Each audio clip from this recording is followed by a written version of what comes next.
viewers, I welcome all of you on my channel Inside Tarot 33. I hope आप सब अच्छे होंगे और अपना ख्याल रख रहे होंगे. राइट, सो आज की रीड का टॉपिक है कि क्या आपके पर्सन आपकी ज़िंदगी में दोबारा आना चाहते हैं. क्या वो आपकी ज़िंदगी में आना चाहते हैं. ये उनके लिए है रीड जिनके पर्सन उनकी ज़िंदगी में नहीं है, या जिन भी पर्सन के बारे में सोच के आप ये रीड देख रहे हो उनसे आपका ब्रेकअप है या आपकी बातचीत नहीं है. सो ये जनरल, टाइमलेस और कलेक्टिव रीड है, तो ओपन माइंडेड होकर देखिएगा. राइट, पर्सनल रीड नहीं है. सो देख लेते हैं. प्लीज़ डिवाइन गाइड कीजिए जो व्यूअर्स देख रहे हैं, क्या उनके पर्सन उनकी ज़िंदगी में वापस आना चाहते हैं. ओके, एनर्जी चेक कर लेते हैं. स्ट्रैटेजी नंबर 21 और 3. What else. क्या ये पर्सन मेरे व्यूअर्स की ज़िंदगी में दोबारा आना चाहते हैं. ओके, फर्स्ट चक्रा आर्कएंजल माइकल. नंबर 35 और 8. क्या ये पर्सन मेरे व्यूअर्स की ज़िंदगी में दोबारा से आना चाहते हैं जिसके बारे में वो सोच कर भी देख रहे हैं. ओके, नंबर 31 और 4, 3, 4 और 8. मार्च, अप्रैल और अगस्त मंथ सिग्निफिकेंट हो सकते हैं. And bottom of the deck is sun. Number 1 Leo energy, January month. Okay, ये पर्सन आपके ज़िंदगी में वापस आने के लिए थोड़े स्ट्रैटेजीज़ को बनाते हुए मुझे दिखाई दे रहे हैं, स्ट्रैटेजाइज कर रहे हैं.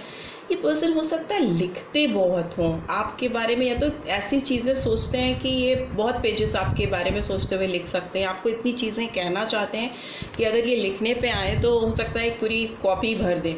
जर्नल करते हो सकते हैं ये पर्सन. लिखते हुए मुझे दिखाई दे रहे हैं, स्ट्रैटेजीज बनाते हुए दिखाई दे रही हैं. बट आई डोंट थिंक कि वो चीज़ें वो आप तक पहुंचने देते हैं, रिवील करते हैं आपको. सोचते हैं, समझते हैं, लिखते हैं, स्ट्रैटेजाइज करते हैं, बट आप तक ट्रांसफ़र नहीं होने देते हैं, ऐसा मुझे दिखाई दे रहा है. और दूसरा मुझे लग रहा है इस पर्सन को अपने रूट चक्रा पे वर्क करने की बहुत ज़्यादा ज़रूरत है. इनका रूट चक्रा मुझे थोड़ा डिस्टर्ब दिख रहा है. रूट चक्रा अगर डिस्टर्ब होता है तो पर्सन की पूरी चक्रास डिस्टर्ब हो जाते हैं, क्योंकि वो बेस चक्रा होता है, उसी पे सारा आपका शरीर टिका होता है. तो मुझे लगता है ये पर्सन अपने रूट चक्रा को हील प्रॉपरली नहीं कर पा रहे हैं, जो कि करना रिक्वायर्ड है. इस पर्सन को अपने ऊपर वर्कआउट करने की ज़रूरत है. किसी तरह की रिहैब ट्रेनिंग या कुछ ऐसा मुझे लगता है कि इस पर्सन को रिक्वायर्ड है. May be physical training, mental strength पे वर्कआउट करना, इस तरह की चीज़ें मुझे लग रहा है इस पर्सन के लिए मस्ट है, क्योंकि काफ़ी सोचते हैं, काफ़ी चीज़ों को स्ट्रैटेजाइज करते हैं, बट आउटकम वैसा नहीं ला पाते हैं जीवन में. डोर टू वैल्यू का कार्ड भी आया है, तो मतलब इस पर्सन को ये टाइम ऐसा आ गया है कि इनको जो चीज़ें उनकी ज़िंदगी में हैं या जो चीज़ें पीछे छूट गई हैं उन चीज़ों की वैल्यू करना सीखना होगा. दूसरा मुझे लगता है कि इस पर्सन की लाइफ में फिनेंशियल एबंडेंस बहुत तेज़ी से आने वाली है. अगर इन्होंने अपने रूट चक्रा को हील किया और चीज़ों को स्ट्रैटेजाइज किया प्रॉपरली, तो इनकी जीवन में हर चीज़ें इनके मन मुताबिक हो सकती हैं, बशर्ते वो अपने चक्रास हीलिंग पर ध्यान दें, फोकस करें. नोटों की बरसात होती हुई दिखाई दे रही है, तो अगर ये सही डायरेक्शन में, सही दिशा पर, सही तरीके से, सही लोगों के साथ काम करेंगे तो इनके जीवन में बहुत ज़्यादा मुद्राएँ आती हुई मुझे दिखाई दे रही हैं, पेंटिकल्स आती हुई दिखाई दे रही हैं, नोटों की वर्षा होती हुई दिखाई दे रही है. बट रिलेशनशिप की बात करें तो यस, रिलेशनशिप में भी इनको सक्सेस मिलती हुई मुझे दिखाई दे रही है. आपकी तरफ डोर जो बंद है वो खुलता हुआ दिखाई दे रहा है, और मे बी ये डोर जब खुलेगा तभी इनकी लाइफ में ये फिनेंशियल एबंडेंस भी आएगी. डिवाइनली मैसेज है जो मैं चैनल कर रही हूँ, इस पर्सन तक पहुँचता है या नहीं पहुँचता तो मैं नहीं बता सकती, बट येस व्यूअर्स को तो ये मैं ज़रूर बताऊंगी. सन का कार्ड आया है, तो ये दिखाता है कि ज़िंदगी में खुशियों का आना, खुशी वाला टाइम, हैप्पी मोमेंट्स का स्टार्ट हो जाना, रोशनी का आना, सक्सेस का आना, रिकॉग्निशन का आना. तो ये पावर का आना लियो साइन को रिवील करता है सन. तो बहुत पावरफुल एक एंथुसियास्टिक एनर्जी का आना, गो गेटर सॉर्ट ऑफ एटीट्यूड लेके आना, डायनेमिक बोल्ड एटीट्यूड होना. तो यस, आपके पर्सन की लाइफ में अच्छा टाइम आ रहा है, इस रिलेशनशिप में एक अच्छा टाइम आ रहा है, तो डेफिनेटली ये पर्सन आपकी तरफ लौटते हुए मुझे दिखाई दे रहे हैं. Man holding a coin reverse में है. तो हो सकता है इनकी लाइफ में अभी चीज़ें वैसी नहीं है जैसी ये चाहते हैं, वैसा फिनेंशियल स्टेटस इस पर्सन का नहीं है, या इस रिलेशनशिप को लेकर के ये जो चीज़ें चाहते हैं वैसी नहीं है। बट इन्होंने अगर अपने चीज़ों को ध्यान से किया, लाइक अपने चक्र, अपने रूट को मजबूत किया जिस पे ये खड़े हैं, जिस पे इनका वजूद है, तो चीज़ें इनकी लाइफ में सॉर्ट आउट होती रहेंगी। अपने टैलेंट को रिकग्नाइज करने की ज़रूरत है, रिकग्निशन की ज़रूरत है। जैसे ये सच्ची पहचान कर पाएंगे, ये रिश्ता एज वेल एज इनका करियर दोनों ही अलाइन हो जाएगा। ठीक है, अब देख लेते हैं टैरो के थ्रू भी कि इस पर्सन के क्या विचार है आपके लिए, आपकी ज़िंदगी में वापस आने के लिए। प्लीज़ डिवाइन गाइड कीजिए, ये पर्सन क्या सोच रखते हैं। एक कार्ड है, okay, 10 of fire, Gemini, Libra, Aquarius, transformation, scorpion sign, what else. हो इतने सारे कार्ड्स तो कांट टेक। तो इस पर्सन के क्या विचार हैं, कैसा सोच रहे हैं इस वक्त आपके ज़िंदगी में वापस आने के लिए, मेरे व्यूअर्स की ज़िंदगी में दोबारा से आने के लिए इस पर्सन की क्या सोच है। Let's see. Okay, lovers, Gemini का कार्ड आया है, नंबर 6, नंबर 10, नंबर 7 और 16। तो June, July and October, 10 of earth. October month significant हो सकता है इस पर्सन की लाइफ में और आपकी लाइफ में भी हो सकता है। 9 ऑफ अर्थ, तो सितंबर, अक्टूबर दोनों ही हो सकते हैं।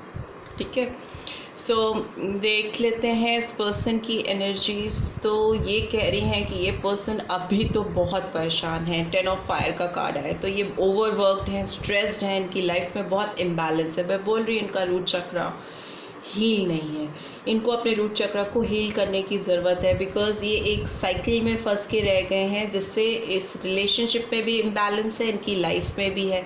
बहुत स्ट्रेस्ड हैं, चीज़ें ट्रांसपेरेंसी नहीं है इनकी लाइफ में, चीज़ें खुल के सामने आ नहीं पाती हैं। बहुत हर्टफुल सिचुएशन होती है, बहुत बर्डनसम सिचुएशन होती है, किसी बोझ के तले दब जाना, कि अपने आप से इतने इल्यूजन्स क्रिएट कर लेना कि शोल्डर्स भारी हो जाना, शोल्डर पे काफ़ी बर्डन फील करना, हर वक्त लगना कि बहुत ज़्यादा काम कर रहे हैं जबकि उतना काम कर भी नहीं रहे होते हैं। बट वैसी फीलिंग होती है कि हम ओवरवर्कड हैं, बहुत ज़्यादा काम में बिजी हैं, इस तरह की फीलिंग जो स्ट्रेस क्रिएट करे, इस तरह की फीलिंग्स हो सकती है इस पर्सन की। बट येस, इनको डीप रियलाइजेशन होता हुआ मुझे दिखाई दे रहा है। ट्रांसफॉर्मेशन का कार्ड एक कंप्लीट चेंज को रिवील करता है, पूरी तरह से बदलाव को दिखाता है। एक अच्छा, एक लिबरल मूवमेंट आना लाइफ में, जिसमें चीज़ों का एहसास हो जाना, रियलाइजेशन हो जाना। तो इस पर्सन को आपके बारे में एक जो टाइम लूप में ये फंसे हुए थे, जो कि कट ही नहीं रहा था, इनको समझ ही नहीं आ रहा था कि कब ये टाइम कटेगा और वो टाइम आएगा कि आप दोनों रीयूनाइट होगे, आप लोग फिर से जुड़ पाओगे दोबारा से। कब वैसा टाइम आएगा, वो टाइम इनकी लाइफ में आता हुआ दिखाई दे रहा है। एज यू कैन सी, यहाँ बटरफ्लाई भी दिखाई दे रही है। तो यस, ये भी एक ट्रांसफॉर्मेशन को रिवील करती है। तो हो सकता है थोड़ा झटका इनको लगे, इनको थोड़ा सा शॉक लग सकता है किसी चीज़ से, बट वो झटका इनके खुद के भले के लिए होगा और इस रिश्ते के भले के लिए, भलाई के लिए होगा, जिससे ये आपकी तरफ आ पाएंगे। इनको ये रियलाइजेशन होना मस्ट है।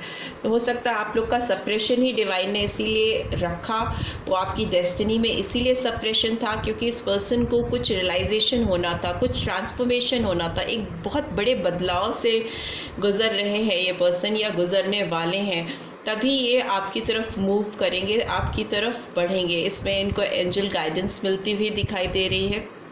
जैसे ही इनके अंदर ये ट्रांसफॉर्मेशन होगा, रियलाइजेशन होगा, ये रिलेशनशिप समझ पाएंगे, इसकी ट्रू वैल्यू, इसकी वर्थ समझ पाएंगे। लवर्स का कार्ड दो लोगों के बीच में सच्चे प्यार को दिखाता है, जो कि डिवाइनली ब्लेस्ड है। एंजेलिक प्रेजेंस होती है इस रिलेशनशिप में। जब भी लवर्स का कार्ड आता है तो एक गहरा लगाव इनको फील होगा, इनको समझ में आ पाएगा कि इनको लाइफ में कौन सी चॉइसेस बनानी है, इनको किसकी तरफ बढ़ना है, कौन इनके लिए सही है। एक तरह का पार्टनरशिप, एक तरह का कमिटमेंट करने के लिए रेडी होते हुए मुझे दिखाई दे रहे हैं। जिससे इनकी लाइफ में प्रॉस्पेरिटी आएगी, सिक्योरिटी, सक्सेस। और एक 10 ऑफ अर्थ फिनेंशियल एबंडेंस को दिखाता है, एक साउंड पोजीशन को होल्ड कर पाना, एक ऐसी स्टेटस पे पहुंच पाना जहां पे उसके पास लॉयल्टी हो। एज यू कैन सी यहाँ पे डॉग है, तो ये लॉयल्टी जो है वो आपसे इनको मिलेगी जैसे ये ट्रांसफॉर्म होकर आपकी तरफ आएंगे। सच्चे प्यार, लवर्स का कार्ड है, तो सच्चे प्यार की तरफ बढ़ेंगे। वैसे ही इनकी लाइफ में एक प्रॉस्पेरिटी आएगी, एक सिक्योरिटी आएगी जिससे ये ग्रो करेंगे। साथ ही साथ इनको लॉयल्टी भी मिलती हुई मुझे दिखाई दे रही है, जो कि शायद इनकी लाइफ से अभी मिसिंग है, बर्डनसम है। लोग जिन पे ये विश्वास कर रहे हैं वो इनको धोखा दे रहे हैं, बट फ्यूचर में ये एक सिक्योरिटी की ओर बढ़ पाएंगे, एक ऐसी सिक्योरिटी जिसमें इनको अकम्पलिशमेंट फील होगा, फुलफिलमेंट फील होगा, एक फैमिली टाइप फीलिंग्स आने वाली है इस पर्सन के लाइफ में। और वो मुझे लगता है आपकी तरफ ये जैसे ही बढ़ेंगे वो साइकिल कंप्लीट होगा, वैसे ही कंप्लीशन होगा, ठीक है।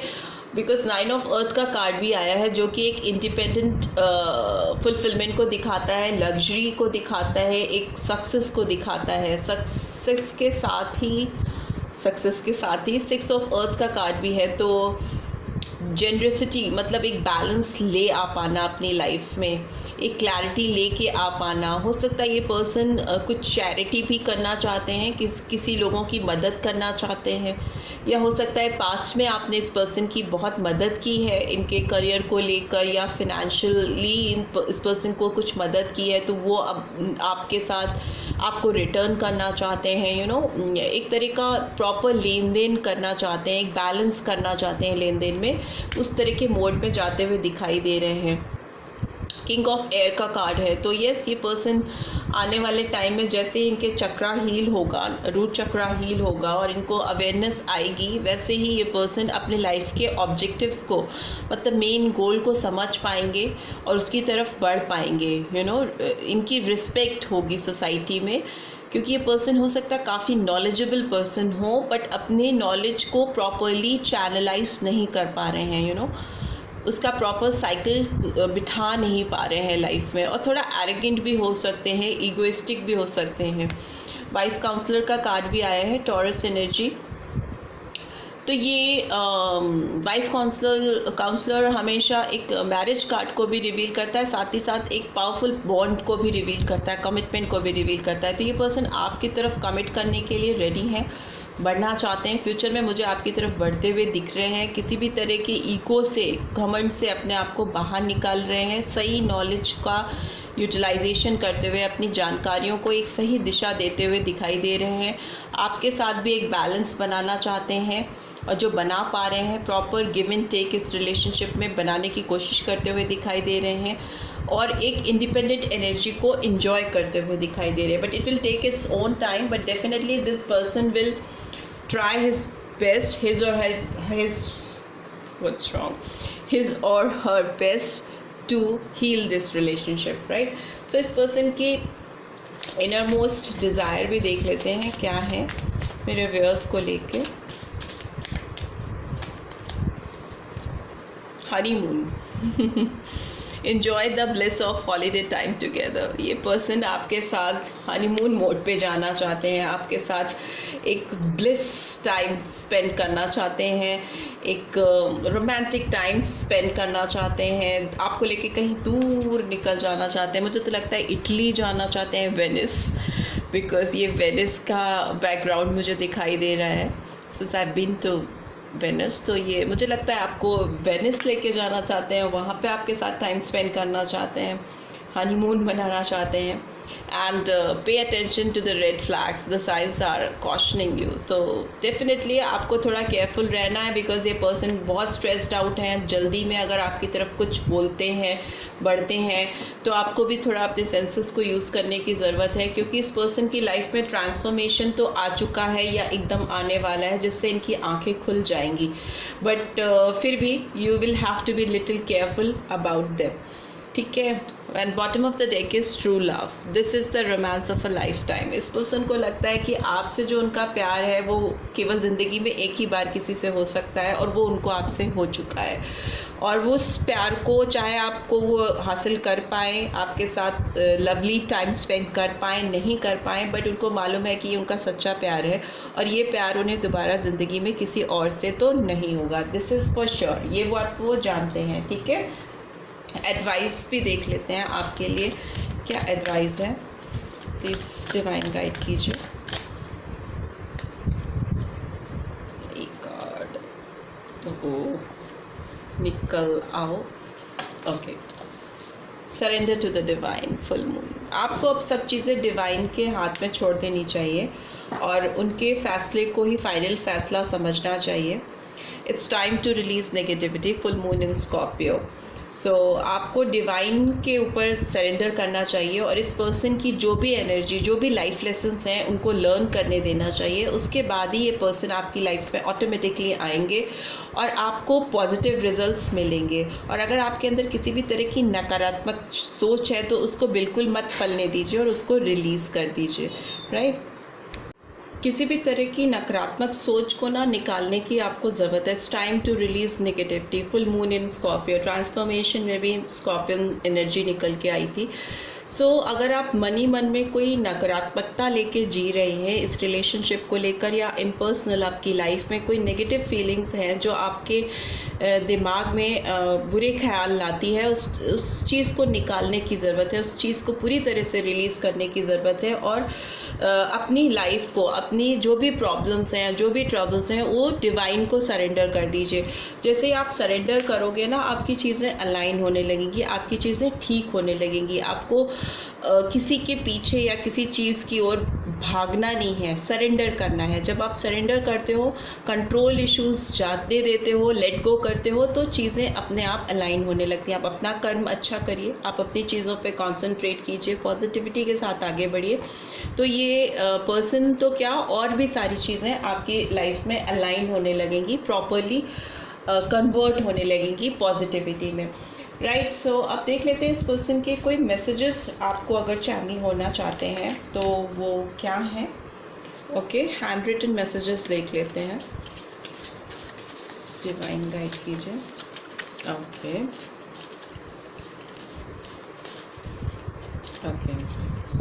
दो निकल के जो आ गए थे वो देख लेते हैं। I still remember the feeling I felt when I first started talking to you. तो इनको अभी भी अच्छे से याद है वो फीलिंग्स, फर्स्ट फीलिंग जब इन्होंने आपसे बात करनी शुरू की थी, तो वो अभी भी उसको क्लियरली फील कर सकते हैं या कर सकती हैं।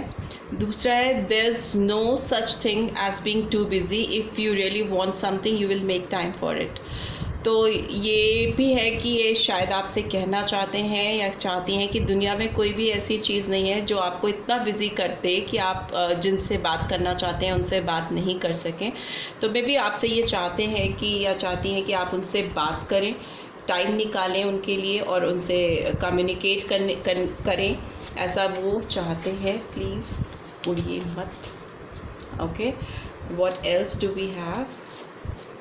आई don't want to force anything on you, ये लेकिन फिर भी आपके ऊपर किसी तरह का दबाव नहीं बनाना चाहते, किसी तरह का प्रेशर नहीं क्रिएट करना चाहते हैं, आपकी फ्री विल की रिस्पेक्ट करते हैं या करती हैं। I have to protect myself, ये अपने आप को किसी चीज़ से प्रोटेक्ट भी करना चाहते हैं। कोई चीज़ें हो सकती हैं इनकी लाइफ में जिसको बचाना इनके लिए अभी ज़रूरी है, उस पर ध्यान देना ज़रूरी है। मे बी अपने तभी ये रूट चक्रा को हील करते हुए दिखाई दे रहे हैं, चीज़ों को स्ट्रैटेजाइज करते हुए दिखाई दे रहे हैं। ट्रांसफॉर्मेशन भी इनकी लाइफ में चल रहा है, ट्रांसफॉर्मेशन का face. You are the one, I know we are meant to be together, but deep in their heart they know कि आप दोनों एक दूसरे के लिए ही बने हो, आप ही वो हो जो उनकी ज़िंदगी में रहने के लायक हो। You are my soulmate. So definitely उनको लगता है आपसे जो उनका कनेक्शन है, चाहे फिज़िकल डायमेंशन में हो या ना हो, but deep in their heart उनको मालूम है कि रूहानी कनेक्शन तो हमेशा से था, है और रहेगा। And finally, I wish things could be different between us. तो कहीं ना कहीं वो उनको गिल्ट है या उनको तकलीफ़ है कि जो चीज़ें आप दोनों के बीच में हुई वैसे नहीं होनी चाहिए थी, चीज़ों को दूसरी तरीके से होना चाहिए था। उस तकलीफ़ में, उस बर्डन में, उस बोझ में जी रहे हैं और चीज़ों को सुधारना चाहते हैं, बदलना चाहते हैं।